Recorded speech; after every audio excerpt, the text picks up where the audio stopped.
kamatis. Sabi ni Daddy Frankie, masarap.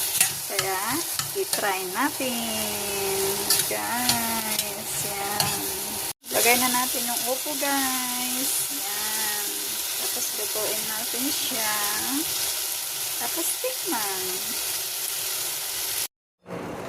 Ito na yung tabunaw, guys. You know. Naluto ko na, kaya kakain na tayo. See, masarap to. Kahit walang sahog. Nasabi ni Sir Daddy Frankie. Masarap.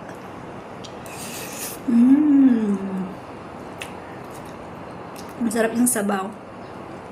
Kundi kamatis, konting asin. Tapos nilagyan ko siya ng luya. Di masarap na siya, guys, tiyo. Masarap yung sabaw niya kasi nga dahil sa kamatis. Tama yung sabi ni Daddy Frankie, masarap. Okay, guys, thank you. Kain muna tayo. Bye. Magluto tayo ng upo, guys. Nakita ko yung post ni Sir Daddy Frankie. Sabi niya, ito daw yung favorite niya. Opo, saka kamatis, kahit walang sahog, masarap daw. Kaya try natin, guys. Magluto tayo ng opo. Opo.